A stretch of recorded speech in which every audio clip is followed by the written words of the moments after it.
જય હિન્દ દર્શક મિત્રો, હું જમીલ પઠાણ. આપ જોઈ રહ્યા છો તીર સમાચાર. વાત કરીશું છોટાઉદેપુર નગરની પરિણીતા ગુમ થઈ છે તેની. જી હા, છોટાઉદેપુર જિલ્લા પોલીસ દ્વારા ગુમ થયેલ પરિણીતા અંગેની માહિતી પ્રસારિત કરવાની વિનંતી કરવામાં આવી છે. તસવીરમાં દ્રશ્યમાન આ એ જ ગુમ થયેલ પરિણીતા છે. પોલીસ સૂત્રો દ્વારા જે માહિતી આપવામાં આવી છે તે મુજબ છોટાઉદેપુર નગરના ગંજી ફળિયા કસ્બા કવાંટ રોડ વિસ્તારમાં રહેતા અને પશુપાલનનો વ્યવસાય કરતા વાલાભાઈ જસાભાઈ ભરવાડ ઉંમર વર્ષ 42 નાઓ દ્વારા તારીખ 27 મેના રોજ છોટાઉદેપુર પોલીસ મથકમાં ગુમ થયા અંગેની જાણવાજોગ જાહેરાત આપેલ છે. જેમાં વાલાભાઈ ભરવાડે જણાવ્યું છે કે ગત તારીખ 16 માર્ચ 2025ના રોજ બપોરના આશરે 4 વાગ્યાના અરસામાં તેમની ધર્મપત્ની ભારતીબેન, જેમની વય આશરે 40 વર્ષની છે, તેઓ ઘરમાં કોઈને પણ કંઈ પણ કહ્યા વિના ક્યાંક જતા રહ્યા છે. ઘરેથી કહ્યા વિના અચાનક ગુમ થઈ ગયેલ ભારતીબેનની તેમના પરિવારજનોએ શોધખોળ કરી હતી.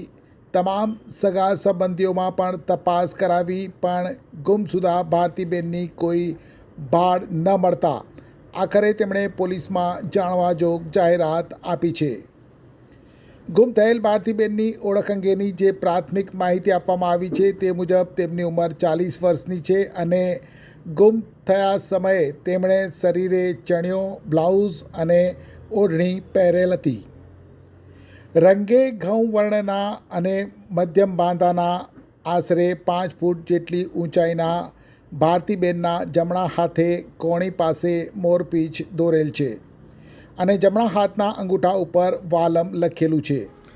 ફોટોમાં દેખાતી અને જણાવેલ વર્ણન મુજબની ગુમ થયેલ મહિલા ભારતીબેનની કોઈને ભાળ મળી હોય અથવા મળે તો તાત્કાલિક નજીકના પોલીસ મથકમાં અથવા સ્ક્રીન ઉપર લખેલ છોટાઉદેપુર પોલીસ મથકના મોબાઈલ નંબર 7433975935 અથવા 8141572929 ઉપર સંપર્ક કરી જાણ કરવા વિનંતી.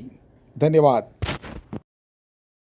એક્ટિવાથી લઈ જેસીબી સુધીના, ટૂંકમાં દરેક વાહનના અને દરેક કંપનીના, જી હા, દરેક કંપનીના અને દરેક સાઇઝના ટાયર એકદમ કિફાયતી ભાવમાં મળશે અને તે પણ આપણા છોટાઉદેપુરમાં. જી હા, છોટાઉદેપુરમાં. અને હા, જો તમારી પાસે રોકડા રૂપિયા ના હોય ને તો ચિંતા ના કરશો, અહીં બજાજ ફાઇનાન્સની સુવિધા પણ ઉપલબ્ધ છે. સરનામું છે Apex traders, silver spoon hotel સામે, triangle complex, highway road, Chhotaudepur. Mobile number છે 7359953545.